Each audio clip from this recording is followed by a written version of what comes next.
Thank you for joining me for another reading through the New Testament. We are in Matthew chapter 27. When morning came, all the chief priests and the elders of the people took counsel against Jesus to put him to death. And they bound him and led him away and delivered him over to Pilate the governor. Then, when Judas, his betrayer, saw that Jesus was condemned, he changed his mind and brought back the 30 pieces of silver to the chief priests and the elders, saying, "I have sinned by betraying innocent blood." They said, "What is that to us? See to it yourself." And throwing down the pieces of silver into the temple, he departed, and he went and hanged himself. But the chief priests, taking the pieces of silver, said, "It is not lawful to put them into the treasury, since it is blood money." So they took counsel and bought with them the potter's field as a burial place for strangers. Therefore that field has been called the field of blood to this day. Then was fulfilled what had been spoken by the prophet Jeremiah, saying, "And they took the 30 pieces of silver, the price of him on whom a price had been set by some of the sons of Israel, and they gave them for the potter's field, as the Lord directed me." Now Jesus stood before the governor, and the governor asked him, "Are you the king of the Jews?" And Jesus said, "You have said so." But when he was accused by the chief priests and elders, he gave no answer. Then Pilate said to him, "Do you not hear how many things they testify against you?" But Jesus gave him no answer, not even to a single charge, so that the governor was greatly amazed. Now at the feast, the governor was accustomed to release for the crowd any one prisoner whom they wanted, and they had then a notorious prisoner called Barabbas. So when they had gathered, Pilate said to them, "Whom do you want me to release for you, Barabbas or Jesus, who is called Christ?" For he knew that it was out of envy that they had delivered him up.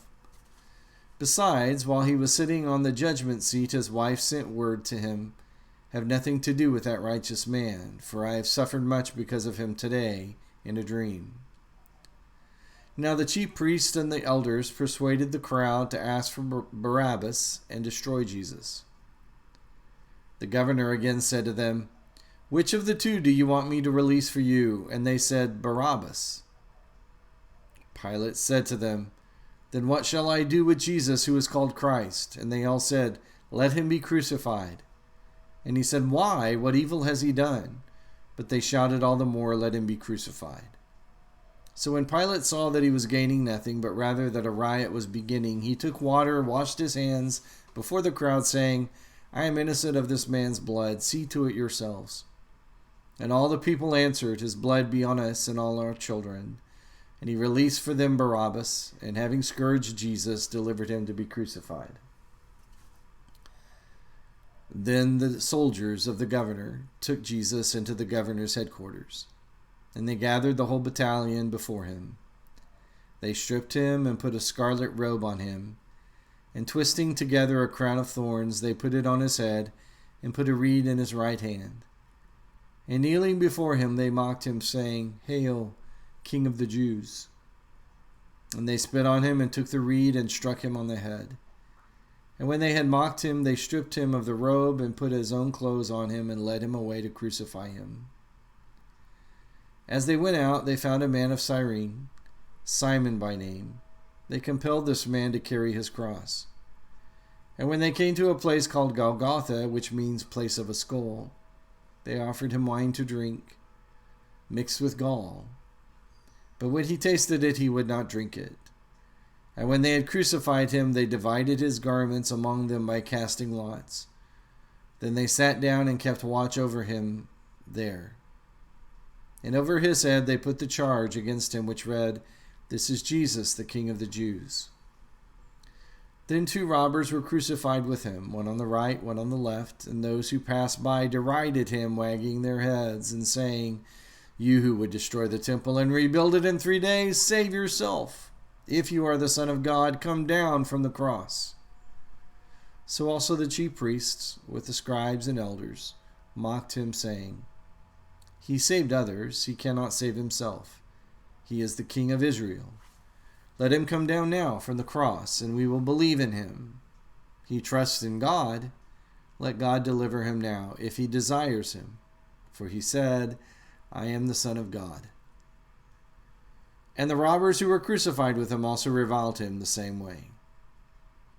Now from the 6th hour there was darkness over all the land until the 9th hour.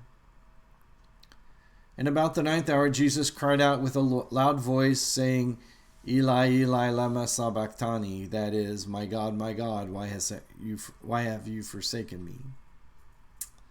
And some of the bystanders hearing it said, This man is calling Elijah. And one of them at once ran and took a sponge, filled it with sour wine, and put it on a reed to give him to drink.